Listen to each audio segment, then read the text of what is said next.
Hi patrons, I hope you're doing well. It's Mark here, as you can probably tell. I posted a while back asking if there was interest in me doing like a mix breakdown video looking at my song I'm So Glad You're Still Here.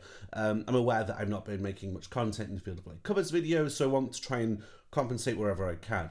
I had a couple of votes of confidence and interest from Remy and Susan, so thank you guys. As a result, I'm making this little video here, which is going to look at how I have recorded and mixed this song. I'm going to assume you guys don't have much experience in the music production field, so I'm going to try and explain this as simply as I can. I did a video like this of a similar nature for Sad Elephant because there were loads of parts for that, absolutely tons. This one, much more stripped back. You've probably listened to the song already by this point. If not, I recommend you go do that. But yeah, so I'm going to be looking and breaking down this to like its core parts. So firstly, we've got our uke part, which is here. Let's go from...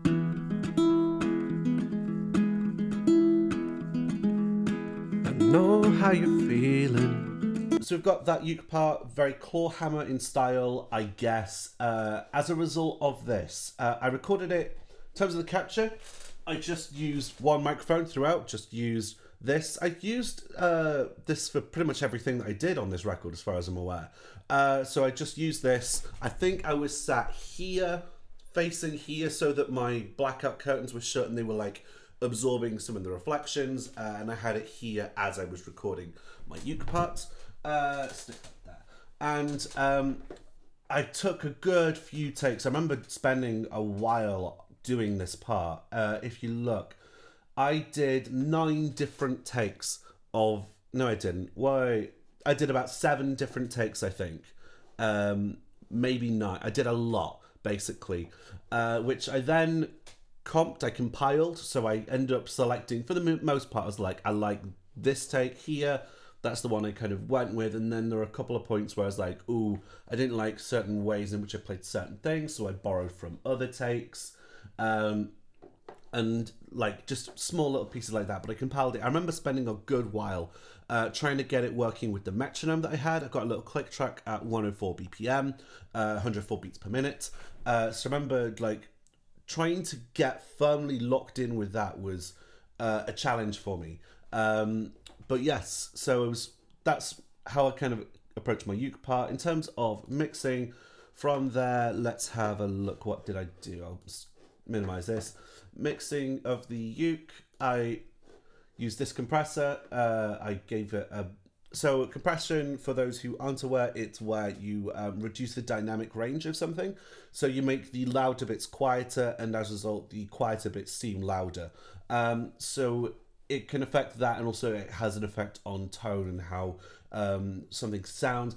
So I've got that. I pushed it a little bit, so as... I pushed it a little bit, but I'm not going mad on it. It's just softening those peaks, particularly the when I snap the high E string rather loudly. It just kind of tames those a little bit. So it's I'm not going too mad on it. I just, you know, I kept something really soft and subtle. EQ is so equalization is changing frequencies such as the bass, middle, and treble in ways that sound desirable or creative or what have you. So nothing too wild. I've done an overall boost around about 5k. It's a big ass boost just to kind of just to give a bit more clarity. And then I've given a bit of warmth here around 167-ish. And then I've got a little bit of a mid scoop. I'll show you the before and after of what these combined effects do. So this is the dry ukulele.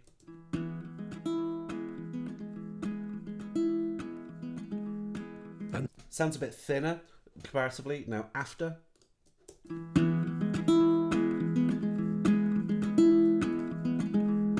I know how you're feeling. So I'm just getting rid of that like nasty resonance in and around this sort of range. I'm just getting rid of that element. So that's the purpose of my EQ there. But otherwise, it's relatively simple enough with the my approach to that. Let's go back to heat. Let's go back to the other window. Come on, other window. Where have you gone? Never mind. Pro Tools screen. No. Excellent. Cool. Basically, let's have a look at some of the other tracks as and when I can find them. Window. Come on.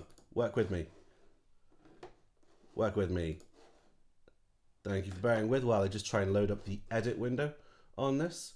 Close you down a little bit. No. That's... Come on. Let's go for the edit window again. Beautiful. Finally. Thank you for your patience there. Oh, that's funky. There we go. Okay.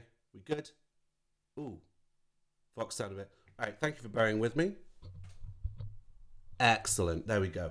Now, going on to the next part. Kick. This is a little trick that I did from my EP Cartoon Physics. I recorded that EP at home at my mum's house, and that's not a studio, and I didn't have much access to instruments, so I kind of had to improvise a little bit from the percussion standpoint. A trick you might have seen me do live when I'm playing is I will make sort of percussive hits around the bridge. It'll sound something like...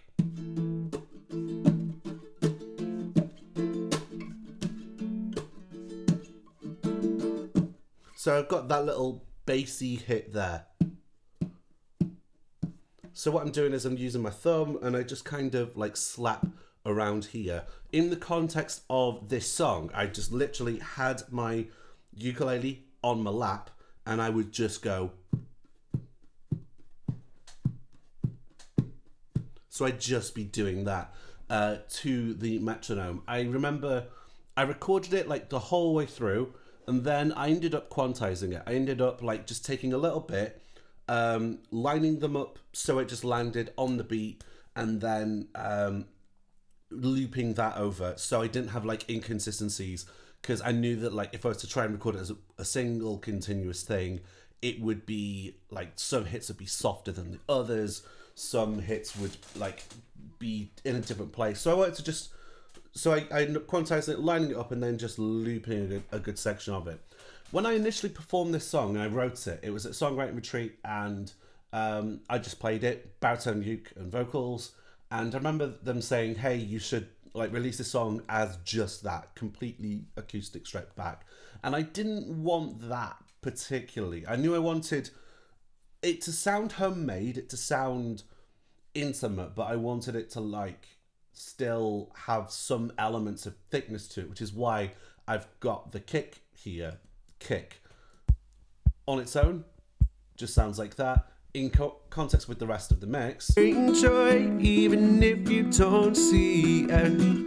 I know it's hard to come by. The vibe I had in mind is like a stomp box. Sometimes you'll get acoustic performers who will perform on stage and they'll have a little stomp box, a bit of wood that they just it'll plug into the PA and they'll just stamp on it, and it's treated like a kick drum. And that's the kind of vibe I was going for with this part here. You loved more than you'll ever believe. In terms of how I EQ'd that part, let's have a look. I treated it... Oh, I didn't... Did I? Yes, I did. Okay, so I treated it a bit like a kick, naturally. I treated it like a bass drum. So I just gave a nice boost in the bass register. I boosted a little bit of 1 kilohertz to just give a bit more like of a thump to it. And then I just a bit more of a treble boost. I'll show you the before and after of the kick part. So before and after. Got a bit more forwardness there, obviously because I'm just like doing these boosts in these frequency ranges, but it just gives a bit more forwardness, a bit more attack. I also stuck this compressor on it, which is just trying to soften it a bit more. Before and after. It softens it, but it also just makes it sound a bit more forward.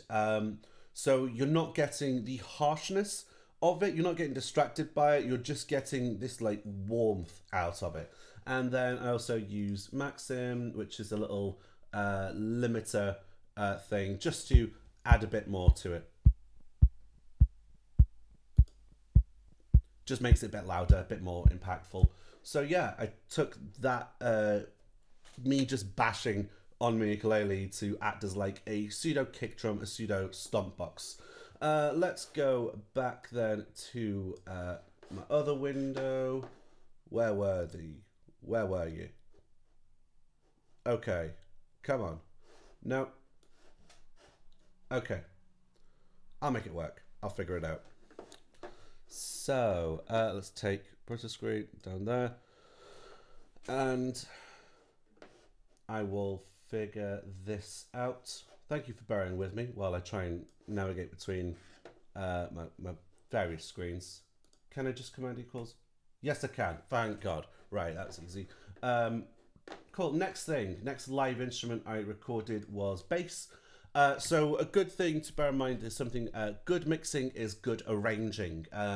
The reason why I think this song works from its structure is because of what instrumentation goes and where. So like the kick thing doesn't come in until first chorus, and that's so much more impactful by leaving that first verse spare and so sparse, because then when we get you loved more than you're just giving a change in instrumentation, you're giving a bit more areas of interest. And then I did the same thing with bass. My bass part is super simple. I just used a P bass, my Fender Precision, and I recorded that as just direct in. I'm mainly just doing root notes from here.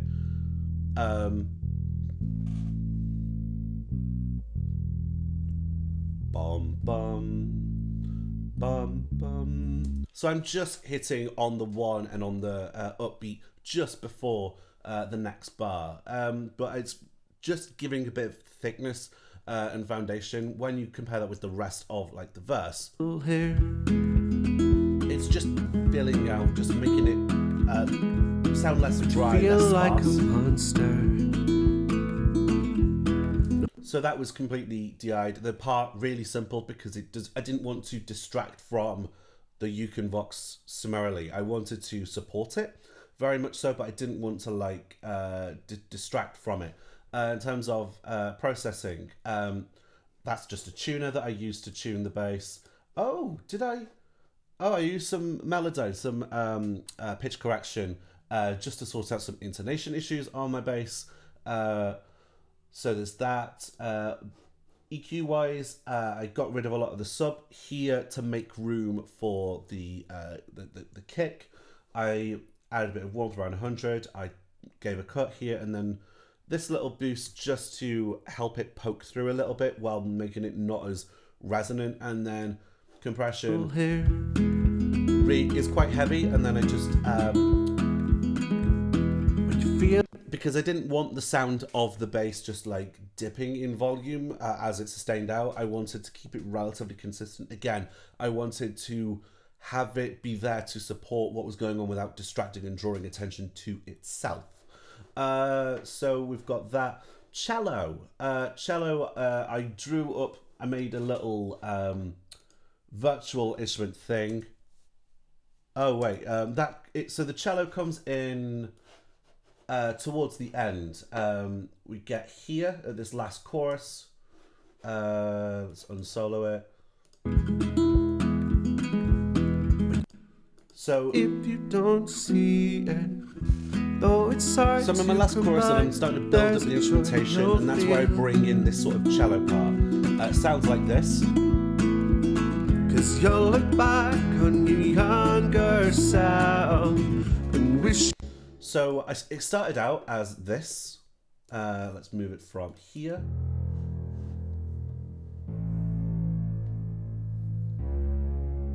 So I got this sort of synthy thing going on here, based on this little virtual instrument, taking this like big legato strings thing, messing about with its ADR, its ADSR, its attack disc. I'm messing about with it to give it this sort of cello-y sound, even though admittedly it is a bit synthy. So I recorded this using MIDI, which is so instead of using audio like I'm doing now with my microphone and through like a jack lead and stuff, I'm recording it as MIDI, which is data, and that corresponds to whatever you want to like assign that data to. So I then sent the MIDI data to my friend James, who I did the same thing for him on a previous record, where basically he's got some nice virtual instruments, including a nice cello.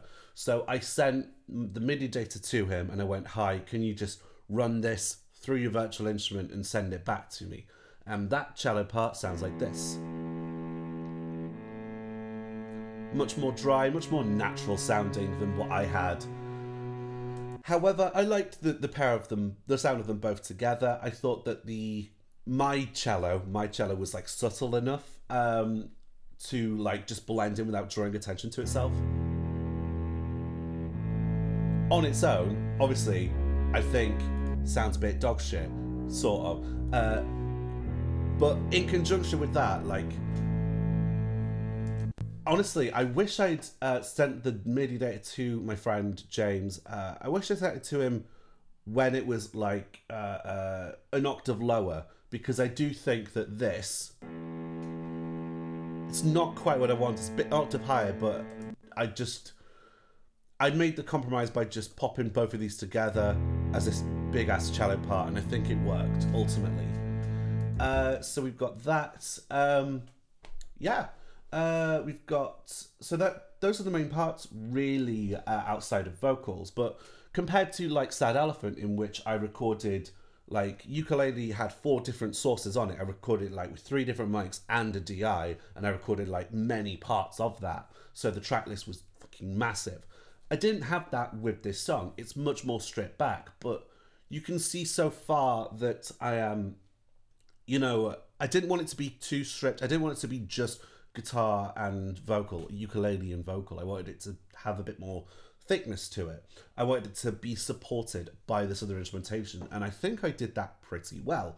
Going back just briefly to the cello, I did some EQ to on the virtual thing that James sent me. I gave a bit of a boost here for warmth, and then I did some compression. 'Cause you'll look back on you, but nothing too wild. And then let's have a look, I guess, at the vocals. So, my Vox, I recorded multiple takes of it, as is commonplace.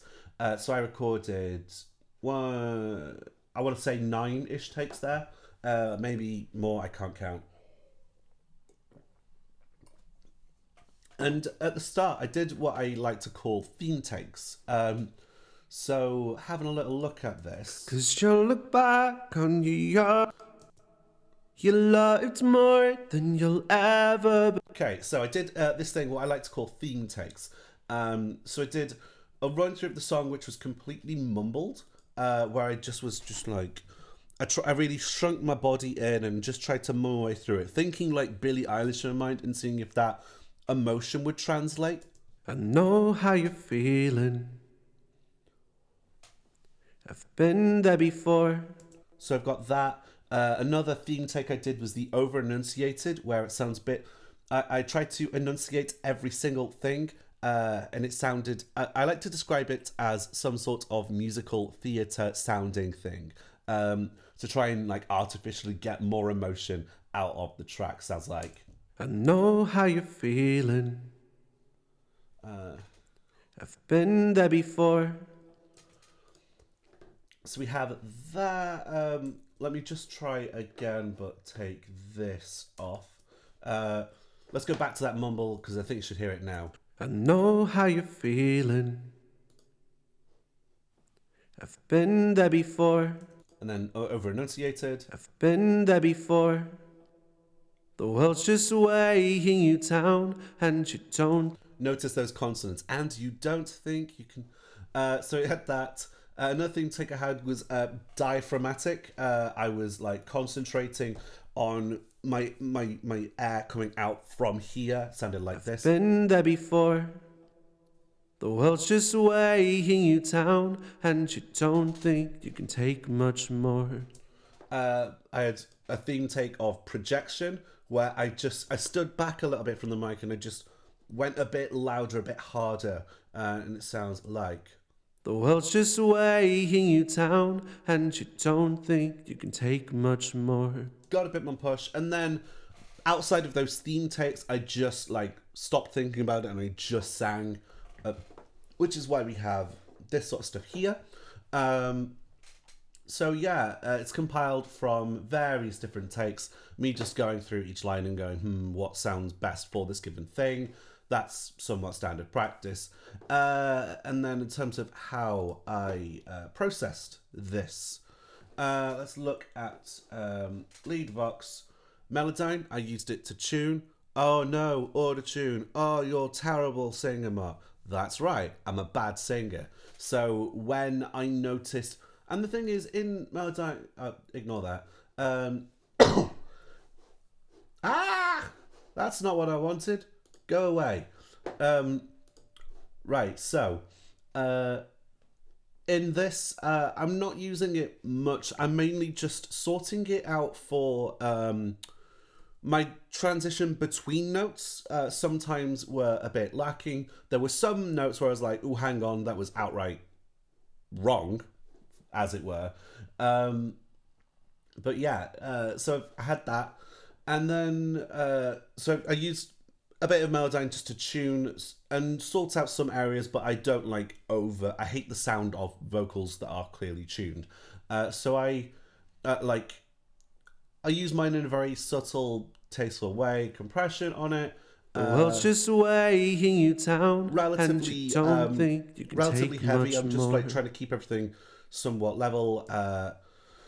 EQ is typical of a Vox. I took out this ultra low energy. I found an annoying resonance here that I got rid of. I wanted to give a bit more breadth here without the like air on my voice. So before EQ sounds like The world's just weighing you down, and you don't think you can take much more. and then lastly and after. The world's just weighing you down, and you don't think you can take much more. Just makes it a bit clearer. And then I've got a de-esser as well because I found I was a bit sibilant. De-esser is where it takes away the sibilance, the S sounds from your voice. Beforehand, it would sound like The world's just weighing you down, and you don't think you can take much more. hear that little tss on much, and the world's just. So I applied that just to kind of tame it a little bit. The world's just weighing you down, and you don't think you can take much more. So I had that. What else have I got from here? Then we're going to look at backing vocals because there's some fun to be had here. So I love the backing vocals from like my second chorus. It sounds like You love it more than you'll ever believe. You bring joy even if you don't see it. absolutely love that. I love the way it feels like the backing vocals in that feel a bit like a hug, and they weren't originally recorded that way I did. So backing vocals, if I take this off, initially I did vocal harmonies throughout like the entire chorus, which sounds like this. You love it more than you'll. Okay, let's take off automation just to prove my point here. You love it more. Auto off. You love it more than you'll ever believe. You bring joy even if you don't see it. So going back over that part, I initially had this. You love it more than you'll ever believe. Bring joy if you don't see. However, in the context of everything else, You love it more than you'll ever believe. I remember recording it and thinking, like as I was mixing this, I was like, I liked the impact that the ever believe had on it, which is why I just did this sort of You stuff. love it more than you. That's why I did that sort of selective muting thing to work on that. And then I also had it in the bridge as well. Those together were Here, you matter, you matter, even though you disagree. so I did that initially, but again, I opted for actually in this thing. I think it's better off if we left the backing vocals off for here to make room for this other part, which I'll get to in a bit. Here, you matter. So my initial vision for the You Matter, just make sure you're plugged in correctly. Yes, you are. Okay, so my initial vision for the You Matter was my friend Dominique, with whom I partially wrote the song with. So I wrote this song like at a retreat, but it was not in our writing sessions. It was like just before, like just after dinner, I went to my own room and I scribbled this thing down. And the next day I had a writing session with Dom and someone else. And I kind of showed it to them, and then they suggested a couple of like lyrical contrivances I want to sort out. So officially they're a co-writer, however unofficially, like not really, because I made I had the song there. They just said, how about you do this, and I did that. But I went to Dominique, who has a wonderful voice, and I wanted her to just give me a you matter, just that. And then I was going to I want to take that and just use the reverb return. So I wanted to not have the dry signal, but just the ghostly element of her you matter, just the reverberation of it to fill. That was the initial. What's up? Okay, that was the initial thing I had in mind, at least. So I went from that, and then she sent me a bunch of parts, which were all different in their own way. Let's zoom in a bit closer on this, so a bit tighter. But she recorded the same thing, just in different ways, and they sounded like.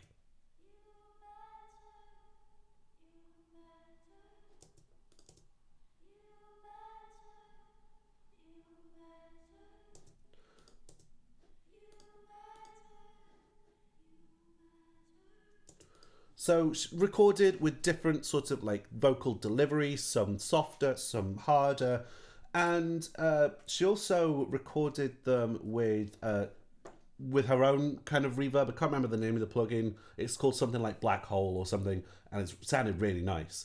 So she sent me those, and I decided I kind of liked all of them.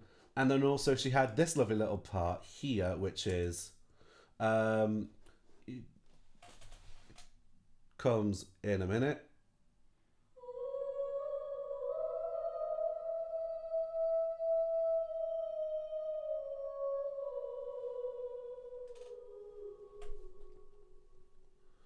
So sent me that as well as just a little thing, and I was like, actually, that's really cool. Along with some ad libs that I decided to just kind of overrule and go, cool, that I can do without these. So I used a couple different reverbs for this. Reverb and long reverb. Space is a big ass fucking chamber. And then I've got revibe set to a little. I've got it set to this little muffled room thing. And basically, I set these all as post fade reverbs, meaning that normally, sorry, I set them as pre fade, I think.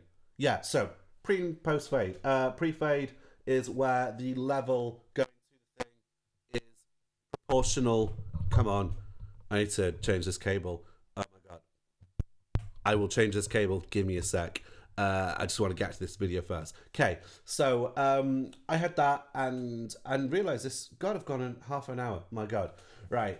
So I set this such that like the volume of the dry signal itself isn't that big, but the reverb that it's going to, that level is quite massive. So if I was to take the reverbs off, they sounded like Dom. Come on, Dom. Let's just load all these without their effects, and they all sounded like.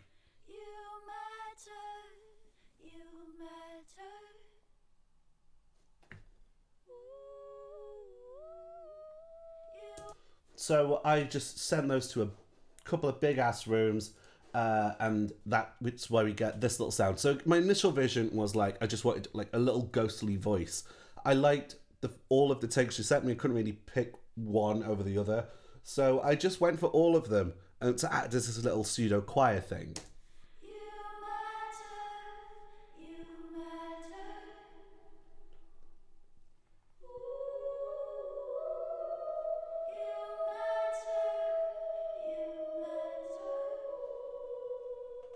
So what I like about that is I've got this sort of choral element. However, like one or two of the voices are quite distinct, and they all just kind of blend into one really seamlessly. With the say for that ooh ad lib, and they sound like this. You matter, even though you disagree. You matter, there's better days you're yet to see. You loads more than you'll ever believe. So I just love that section. I love Dominique's contributions there, and then I just love the general thing that I caught with this song and with the production of this. I wanted it to sound stripped back, not like just one instrument, one vocal, but I wanted it to sound homemade. Sad Elephant I recorded here, but I sent off to Volta Lab to mix, and I didn't do that here. I mixed everything myself, and then I did sort of a soft mastering thing. I set up a little pre-master track where I saturated it, threw a couple of compressors on it, a stereo wider to make it feel a bit bigger, and a limiter just to make it louder. So I did those. So I did this sort of like soft mastering at home in this very room, and yeah, I'm really proud of this record. Not just from a songwriting standpoint, but also how I wrote it, how it came to be, and it's one of the best things I've ever done. Thank you guys for watching. I know that you haven't made it like all the way to the full 32 minutes. God, I didn't realize I was going to talk that much about it. But yeah, that's a mixed breakdown of all the parts that I recorded and mixed for I'm So Glad You're Still Here. If you have any questions, let me know, and I'll be very happy to answer in whatever way I can. But until then, have a lovely day.